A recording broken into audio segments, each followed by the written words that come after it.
of three, all your intensity. Make the sound of unstoppable intensity. One. This is like the Nuremberg rally. I know that Tony Robbins is kind of litigious, so I'm not calling you a Nazi, Tony, but I'm just, you know, walks like a duck, talks like a duck.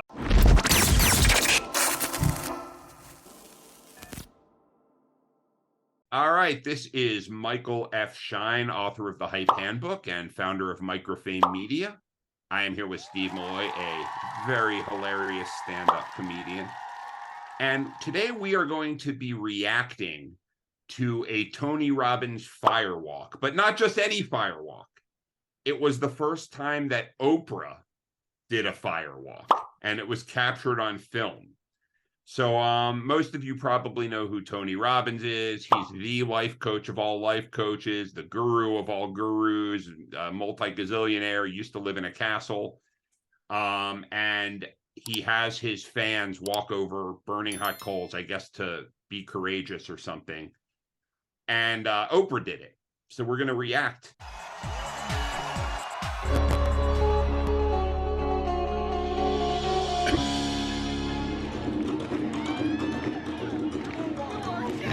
So we've been growing these big fires all night long, burning down the coals. We shovel them in wheelbarrows, and then we lay them across about 12 or 15 feet long for people to walk on. We're going this way.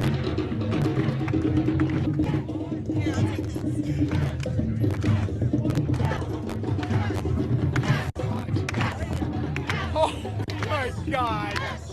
Yes!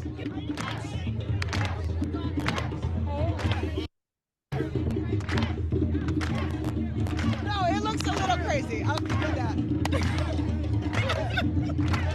Yes! I will give you that. I gotta get my breath back. Do you admit that this looks crazy? A little bit. If I wasn't in this state.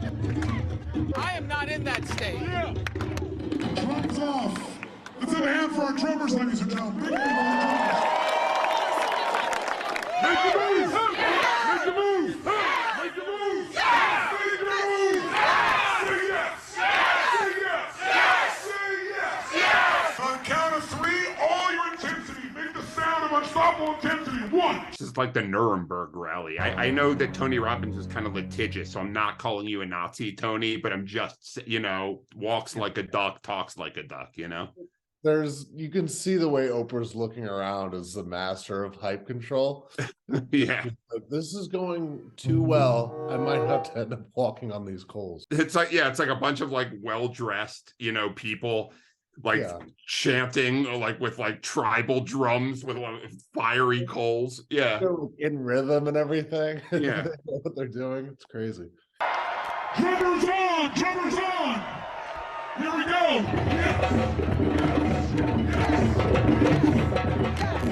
Yes! Yes! Yes!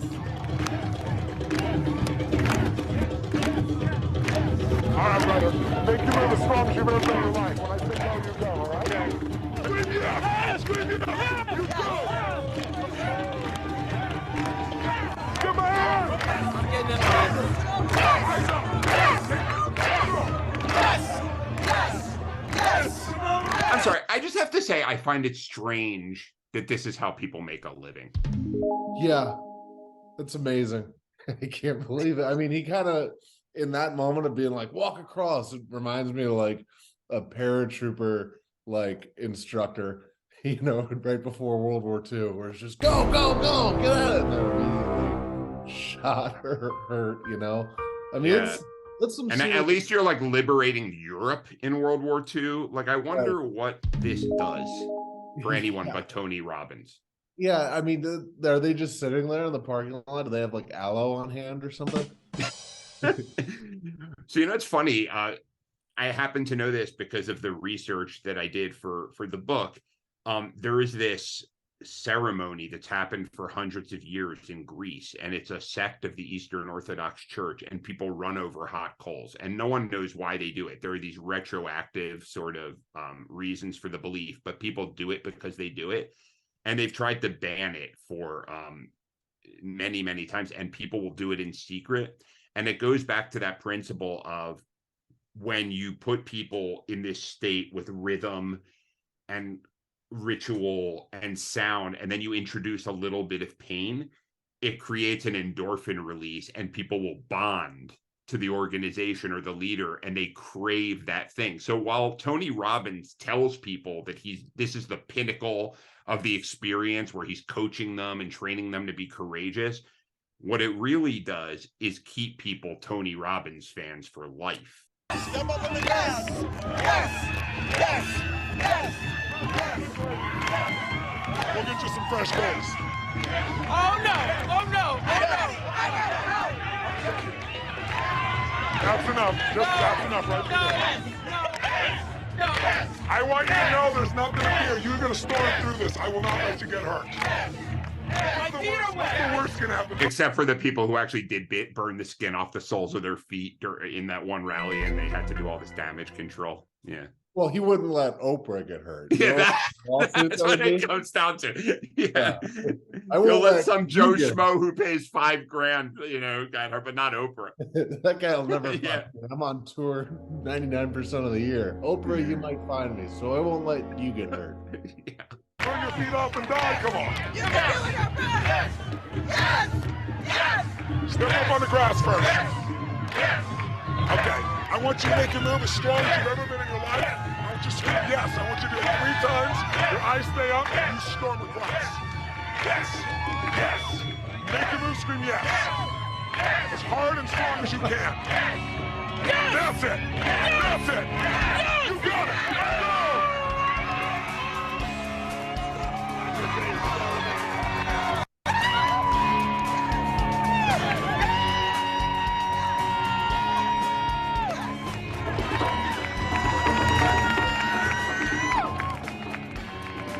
Then it was Sherry's turn. Go, Sherry! Make a move, scream yes, and you go. Fulfill. Yes. Stop on your feet. Celebrate.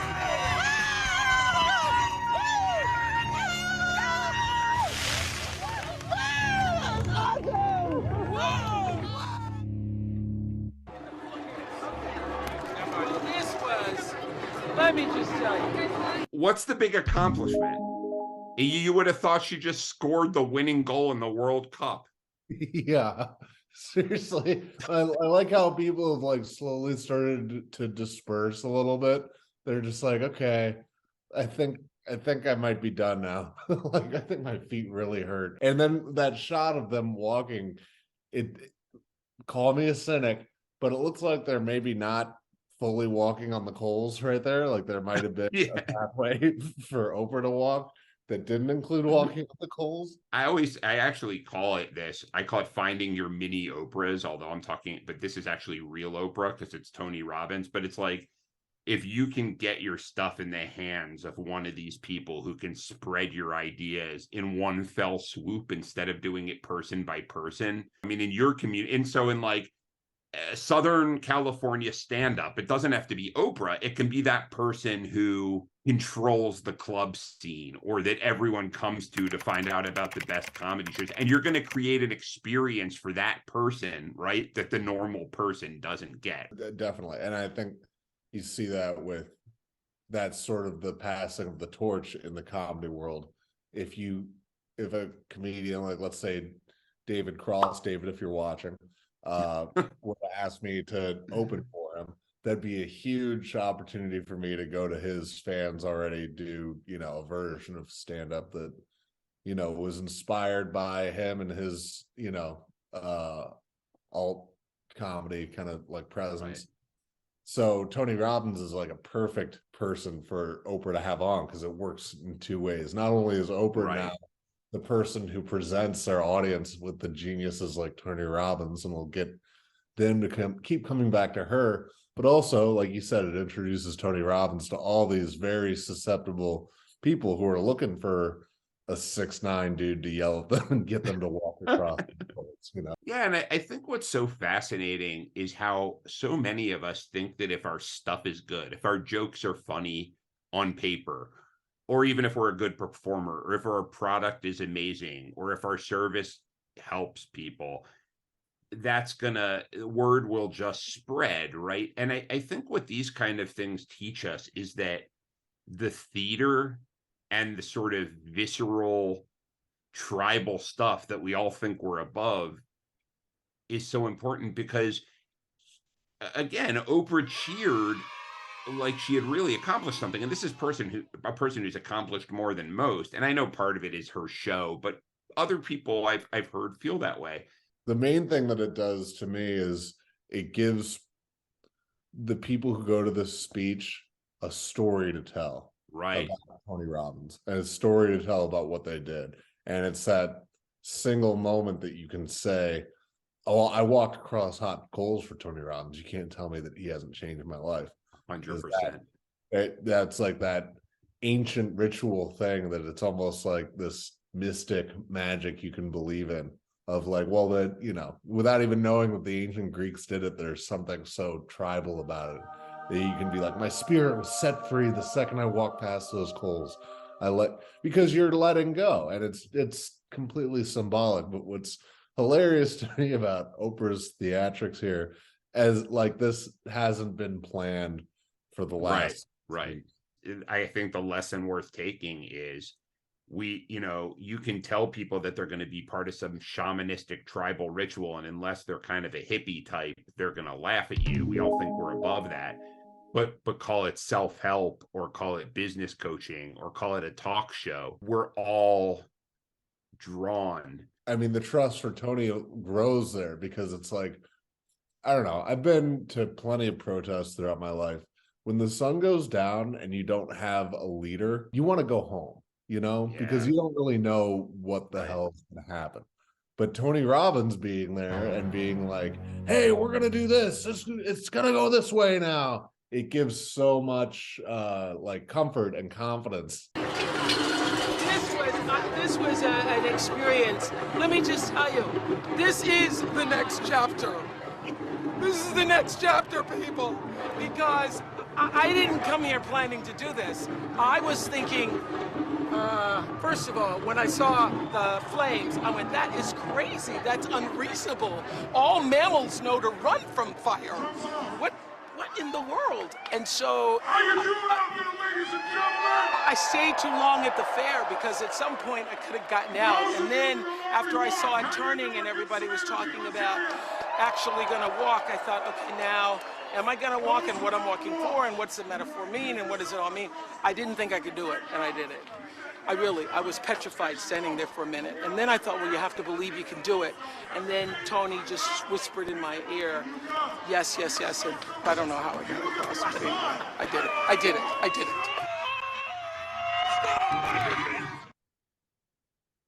All right, Oprah's next chapter, ladies and gentlemen. You got her branding in there too, by being like, this is next chapter. I was like, what are you talking about, Oprah? Oh, that's the name of it.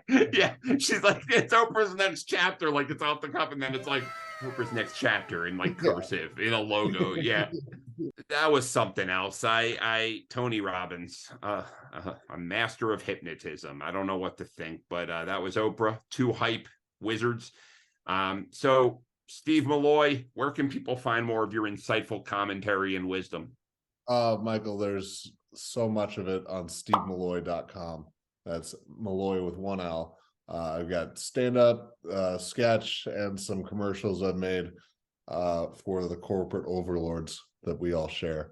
And you can also check out my tour dates there. Go to my Instagram, Twitter, that are all linked on there. But stevemaloy.com, plenty of stuff to keep you motivated and excited. And this is Michael F. Schein. You know where to find me, microfamemedia.com. And also, we don't want to run out of gurus and hype artists to react to. So if you have any that we're forgetting about that you want to see me react to with one of the very funny stand-up comedians I know, put it down in the comments. And if we like what you put down there, we will absolutely react to it. See you guys next time.